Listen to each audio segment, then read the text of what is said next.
I'm going to give you a guide to frugality. Essentially, just a way and some tips and tricks that I think will help you guys to live below your means. My name is Adrian. This is alwaystalkmoney.com. Now, the frugal lifestyle is not easy. You have to be very, very, very intentional with your money. And with being intentional with your money, that means you have to create a plan for your money. You have to have a budget. You have to have certain rules of how you're going to spend and utilize your money, how you're going to disperse it to help you with your everyday lifestyle. So if you want to be frugal with your money, the first thing you have to do is create a plan. I suggest the 50-30 budgeting rule, which 50% goes towards your needs, 30% goes towards your wants, and the remaining 20% goes towards savings, investing, and future-proofing your financial life. It's just an easy rule that I think anybody can follow. So when you're creating a plan for your money, you have to assess what is a need, what is a want, and what is saving for the future. A need is something like keeping a roof over your head, food on the table, paying your light and utility bills. A want would be nice clothes, a nice car, or date nights, movie nights, and so on and so forth. And saving for your future goals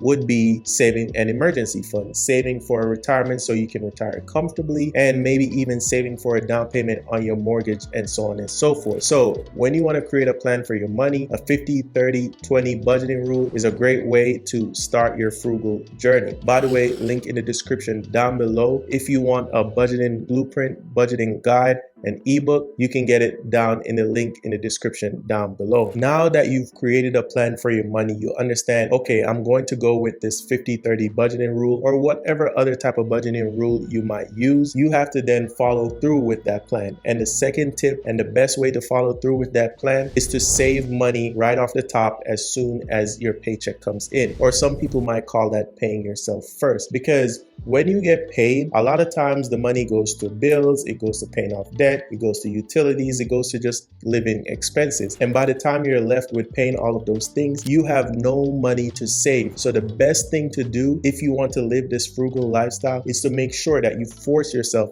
to save your money off the top. So if you're getting paid, let's say $1,000, just to make it pretty simple, and you have a 10% savings goal, as soon as that $1,000 hits your bank account, make sure you transfer out $100 to your savings account. It could be emergencies, it could be a sinking fund for a new car, it could be a sinking fund for a down payment on your mortgage. Just make sure as soon as that direct deposit hits, you take it out. And if you want to take it even further, don't even let that direct deposit hit into your account. Automate your finances. Automate your savings going to whichever savings account that you want it to go to. And that's a great way to start your frugal journey and to avoid temptation, because once that automation is done, you don't even have to worry about it. You don't even see the $1,000 coming into your account. You just see the straight 900. As humans, we are very adaptable. So if you're used to living off that $1,000 coming in every single week, you can get used to $900. Guys, if this video is bringing you value so far, please leave a like for the YouTube algorithm. And if you like videos like this, helping you with your personal finances, every single week we publish 2 new videos. Please hit that subscribe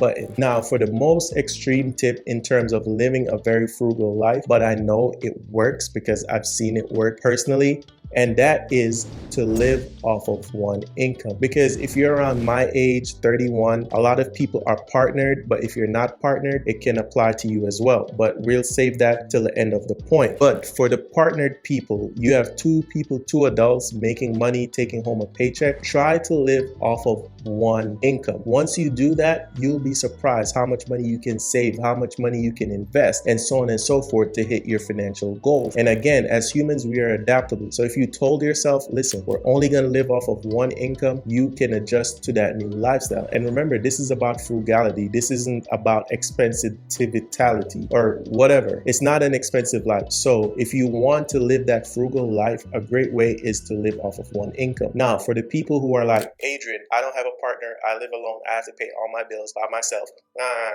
You can do this too. But how you do that is to create multiple sources of income. And with the advent of the internet, AI, technology, automation, all that good stuff, you can have your day job and a side hustle that takes 1 to 5 5 to 10 hours every single week, that can bring in a lot of income. And once you do that, don't live off of the side hustle income. Live off your day job income and set the side hustle money aside for your future financial goals. And that, as a single person, is how you live off of one income. Now, the next way to live this frugal life and to just stay living below your means is to cut your expenses without changing your lifestyle too much. What do I mean by that? Well, unless you've been living under a rock, you notice when you buy things, there's a name brand version and then there's a generic version. So to cut expenses and not change your lifestyle too much, you just get generic everything. Generic medicines, generic clothes, generic shoes, generic foods. Now you might be like, oh, foods, organic, we need the good stuff, yada, yada, yada, yada, yada. Sure, I get that, but you'd be surprised to know how much the same ingredients are in the generic stuff as well as the name brand stuff. All the name brand do is get and source the same materials from the same place as the generic guys, but they slap their brand name on it, which makes it more expensive, and so they charge a higher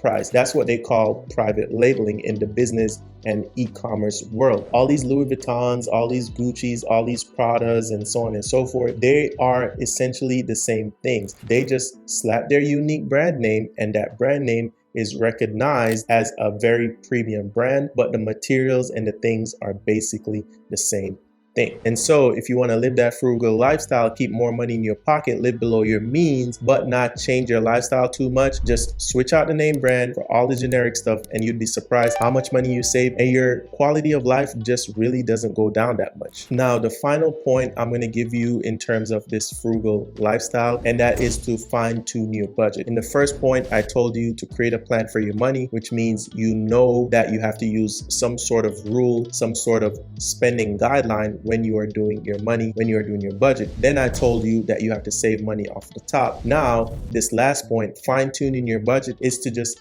put the cherry on top in terms of the budgeting. Again, linked in the description down below, I have a budgeting ebook. You can check that out. But when you fine-tune your budgeting, it means you're making sure that you are looking at everything with a microscope, seeing every single place that you can save money. Can I get cheaper car insurance, cheaper phone bill? Is there ways that we can have date nights for cheap? Can we start couponing? Can we start thrifting? Can we start buying in bulk from places like Costco and other big box stores that have memberships that will sell you things in bulk, sell you things in wholesale? So a great way to fine-tune your budget is to just look through all of those things, right? That can also mean seeing ways where you can increase your income. Again, when I told the single people, if you want to live off of one income, create another source of income, but that also applies to the people who are partnered. You can see where you can add 2 streams of income, 3 streams of income, 4 streams of income, unlimited streams of income, seeing where you can get more from your current job, seeing if you can increase your skills so you can even make more money. There's always ways to fine-tune, optimize, and add more to your budget, as long as you're being intentional and knowing where to look. And by the way, you know I say this in every video, get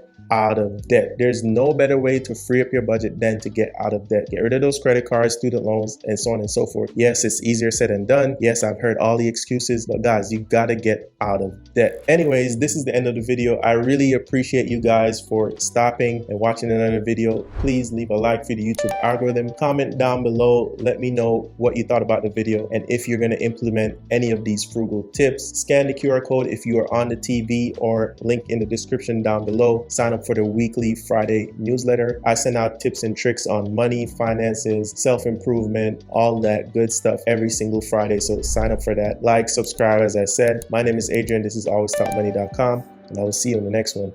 Peace.